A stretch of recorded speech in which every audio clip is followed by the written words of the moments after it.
सुनो भाई, अपने वादे में संकल्प के आधार पर जो मैंने प्रतिज्ञा की है कि प्रतिदिन मैं गीता के कुछ श्लोक हिंदी वर्जन पढ़ूंगा। पढ़ने वाले को लाभ, सुनने वाले को लाभ। और सबसे बड़ी चीज़, भगवान कृष्ण स्वयं कहते हैं, जितनी देर पढ़ा सुना जाएगा मैं ज्ञान यज्ञ से पूजित होऊंगा। स्वाध्याय हो जाएगा, तप हो जाएगा, योग हो जाएगा, आदमी नरक नहीं जाएगा, स्वर्ग जाएगा, पक्का स्वर्ग जाएगा। भले ही गुण क्षीण होने पे पत्ते पे आ जाए, लेकिन एक न एक दिन उत्तरोत्तर वृद्धि करते हुए भगवान अपने धाम में बुला लेते हैं।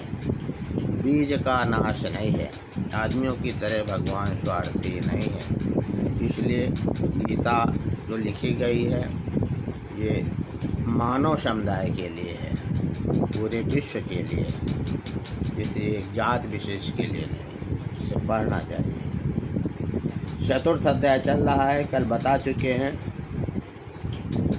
यज्ञ का परिणाम जब निकल आता है, यज्ञ की पराकाष्ठा, जिस परमात्मा को पाना था उसी में स्थिति आ गई, तो शेष क्या रहा? जो स्थित प्रज्ञ महात्मा होते हैं वैसा नहीं कोई आकाश पे रहते, पेड़ पे रहते हैं, शरीर यही रहता है, लेकिन उनकी जो स्थिति होती है वो द्वंद्वों से मुक्त हो जाते हैं। खाते हैं, पीते हैं, चलते हैं, सारी क्रियाएँ करते हैं। उनके लिए कुछ करना पाना शेष नहीं रहता। फिर भी पीछे वालों को लिए बताने के लिए वो कर्म करते हैं, स्वाध्याय करते हैं, नित्य क्रिया करते हैं, ताकि नीचे वाले लोग भी उस प्रक्रिया को अपना करके प्रारंभ करें।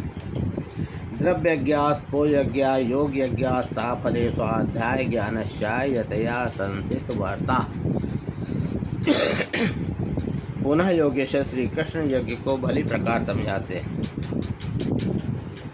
कहते हैं अनेक लोग द्रव्य यज्ञ करते हैं, अर्थात आत्मपथ में महापुरुषों की सेवा में पत्र पुष्प अर्पित करते हैं, रुपया पैसा चढ़ाते हैं। वे समर्पण के साथ महापुरुषों की सेवा में द्रव्य लगाते हैं। श्री कृष्ण आगे कहते हैं कि भक्ति भाव से पत्र पुष्प फल जल जो कुछ भी मुझे देता है उसे मैं खाता हूँ। अन्य मंत्रों में, वाम मार्ग में ये दिक्कतें हैं, वहाँ पर बड़े नियम हैं, कोविद को निषेधा है, लेकिन भगवान इतने सरल हैं कि प्रेम से पत्ता पुष्प फूल जल जो भी आप चढ़ा देंगे उसे वो प्रीति सहित खाते हैं। वही कह रहे हैं, अब शंकर भगवान के एक लोटा जल चढ़ा दो, उसी से प्रसन्न। जल जो कुछ भी मुझे देता है मैं उसे खाता हूँ और